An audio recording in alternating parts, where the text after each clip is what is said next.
지금도 한 100일마다 그 미국 국가 부채가 1조 달러, 한 1,400조씩 막 늘어나고 있어요. 네. 이런 상황에서 언제까지 우크라이나를 지원해 줄 거냐? 언제까지 뭐 중동 문제에 대해서 우리가 연루될 거냐? 중국이 우리 공장 다 가져가는 거 왜 계속 두고 볼 거냐? 라고 하는 것 등 그게 이제 핵심적인 이유이고 그리고 그런 이 여론이 팽배하기 정서가 팽배하니까 네. 바로 자기 옆에 와 있는 이민자들 그들이 이제 보조금 타가는 거 이제 네. 못 보는 거죠. 이제 이런 것들이 표심이 다 합쳐져 가지고 결국은 이제 그 히든 해리스 뭐 미국의 여성들이 자기 스스로를 진보라 생각하는 비율이 많이 늘었지만 네. 그게 여전히 한 40% 25% 이하입니다. 그게 소수인 거죠. 해리스의 정책적 미스가 좀 있었던 것 같아요. 제가 볼 정책적 때는. 미스다. 왜 이렇게 말씀을 드리냐면 네. 사실 이 선거 과정을 쭉 보면 그 해리스 대통령 후보자가 이제 민주당의 후보가 됐을 때 우리가 소위 얘기하는 컨벤션 효과라는 걸 가지고 잘 왔는데 네. 그 다음부터 전개된 현상을 보면 트럼프는 안 된다가 대부분이었거든요. 네. 트럼프를 찍지 마라. 그러면 미국은 재앙에 빠진다. 음. 나를 찍어라. 그럼 뭐 때문에 찍는가에 대한 뭔 구체적인 게 있어야 되는데 So I want to thank the American people for the extraordinary honor of being elected your 47th president and your 45th president. And every citizen, I will fight for you, for your family, and your future. Every single day, I will be fighting for you. And this will truly be the golden age of America. That's what we have to have. This is a magnificent victory for the American people that will allow us to make America great again. Earlier today, I spoke with President-elect Trump and congratulated him on his victory. I also told him that we will help him and his team with their transition. A fundamental principle of American democracy is that when we lose an election, we accept the results. That principle, as much as any other, distinguishes democracy from monarchy or tyranny. Anyone who seeks the public trust must honor it. 네. 트럼프 당선인의 소감과 함께 조금 전 우리 시각으로 새벽 6시가 좀 넘어서 이 얘기를 했던 이 해리스 후보자의 이 패배 인정 연설까지도 저희가 좀 같이 좀 들어봤습니다. 살짝 눈물을 훔치는 해리스의 모습도 좀 볼 수 있었는데 이번이 132년 만에 진검다리 당선이라고 지금 얘기를 하죠. 대통령 했다가 연임이 아니고요. 했다가 쉬었다가 다시 당선이 된 케이스는 132년 만이다라는 건데 강준영 교수님, 트럼프의 당선 예상하셨습니까? 이렇게까지 쉽게 사실 거의 완승이거든요. 이렇게 되면 네. 사실은 잘 아시다시피 그 공화당이 원래 민주당보다 전체 득표수가 적어도 이기는 선거인단 구조를 가지고 있는데 네. 47, 8%만 해도 이기거든요. 근데 지금 50%가 넘었으니까 저희는 이제 여론조사나 이런 걸 통해서 볼 수밖에 없는데 정말 박빙으로 갈 거라고 생각을 그랬죠. 많이 했죠. 그런데 지금 나오는 거 보면 아마 선거인단을 312명 정도 확보할 걸로 최종적으로 보인다고 그래요. 그러니까 그렇게 된다면 538에서 272 과반인데 상당히 미국 대통령 선거를 보면 완승에 가까운 그런 게 아니었나. 그래서 저도 그 분위기상으로는 나중에 트럼프 쪽으로 기우는 거를 봤지만 네. 기본적으로 이렇게 좀 차이가 많이 날 거다라고 생각은 못했습니다. 네.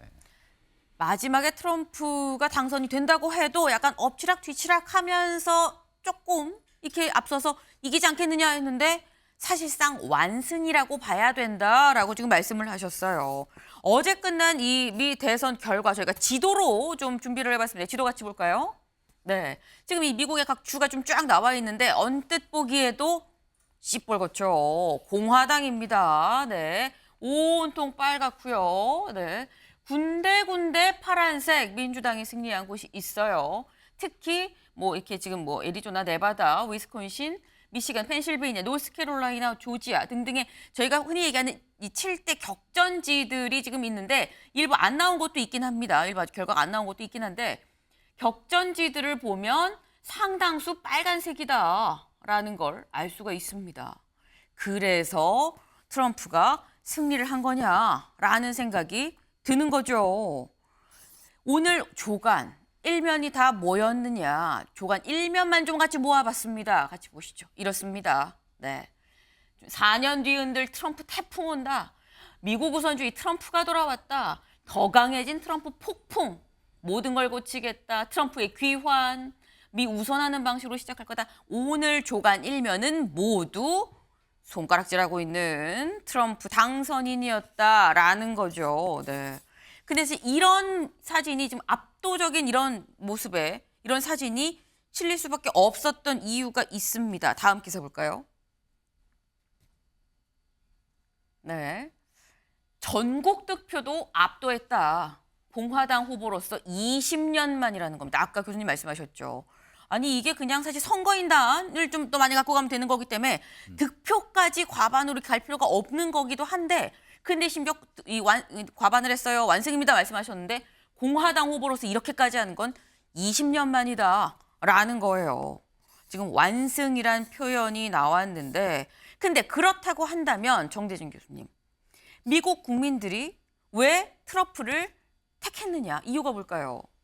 두 가지겠죠. 이제 경제 문제하고 이민 문제 이제 이럴 겁니다. 우리가 그 외부에서 바라는 미국이 있고 네. 또 미국인들이 안에 살면서 자기들이 생각하는 미국, 자기들이 바라는 미국이 이제 차이가 이제 있는 거죠. 네. 우리가 바라는 미국이라고 하는 것은 세계의 이제 리더 역할을 해주는 그러니까 말 그대로 자기 곳간을 열어가지고 필요한 비용을 충당하면서 리더십을 발휘하는 미국을 전 세계인들은 바라고 있죠. 하지만 그 미국에 대해서 미국의 안에 살고 있는 유권자들은 지쳤다는 거죠. 그 역할을 하는 거에 대해서.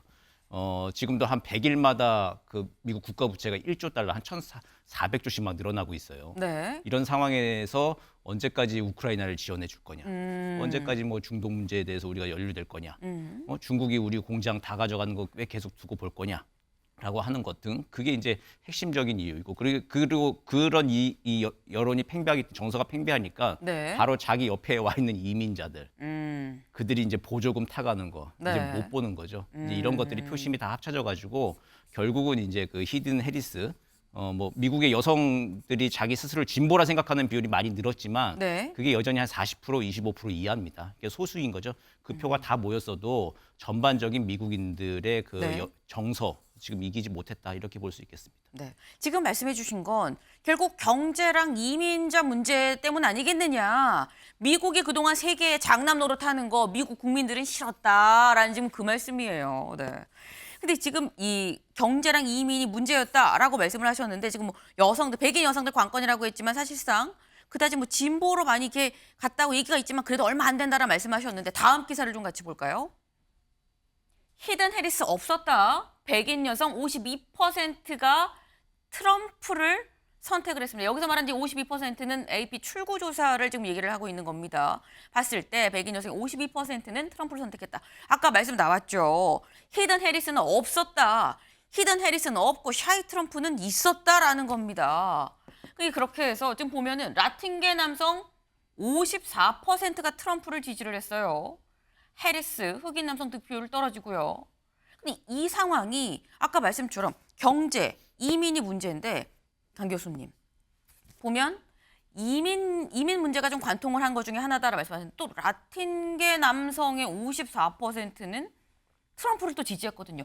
해리스는 흑인인데 흑인 남성 득표율은 또 떨어져요. 그러면 여기서 또 생각이 드는 게 그러면 성별이 우선인가 할 수 있는데 성별로 따지면 또 백인 여성은 트럼프를 선택했거든요.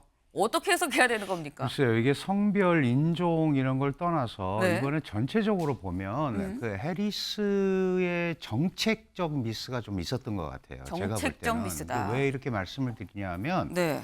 사실 이 선거 과정을 쭉 보면 그 해리스 대통령 후보자가 이제 민주당의 후보가 됐을 때 우리가 소위 얘기하는 컨벤션 효과라는 걸 가지고 잘 왔는데 네. 그 다음부터 전개된 현상을 보면 트럼프는 안 된다가 대부분이었거든요. 네. 트럼프를 찍지 마라. 그러면 미국은 재앙에 빠진다. 음. 나를 찍어라. 그럼 뭐 때문에 찍는가에 대한 뭔 구체적인 게 있어야 되는데 그냥 계속해서 트럼프 비판, 지금 트럼프가 하는 건 장빌 못했다 이러고 오면서 지금 말씀드린 성별과 혹은 인종과 이런 네. 거를 막론하고 민주당 지지자들이 이렇게 볼 때면 그러면 해리스를 찍으면 밝은 미래가 온다고 그러는데 뭘 가지고 올 거냐에 대해서는 끝까지 얘기를 사실 못한 거죠. 그러니까 비판적인 부분에 대해서는 어떤 네. 흐름을 일부 가져가서 집토끼를 잡는 것처럼 보였지만 네. 마지막 순간에는 그거를 보완할 수 있는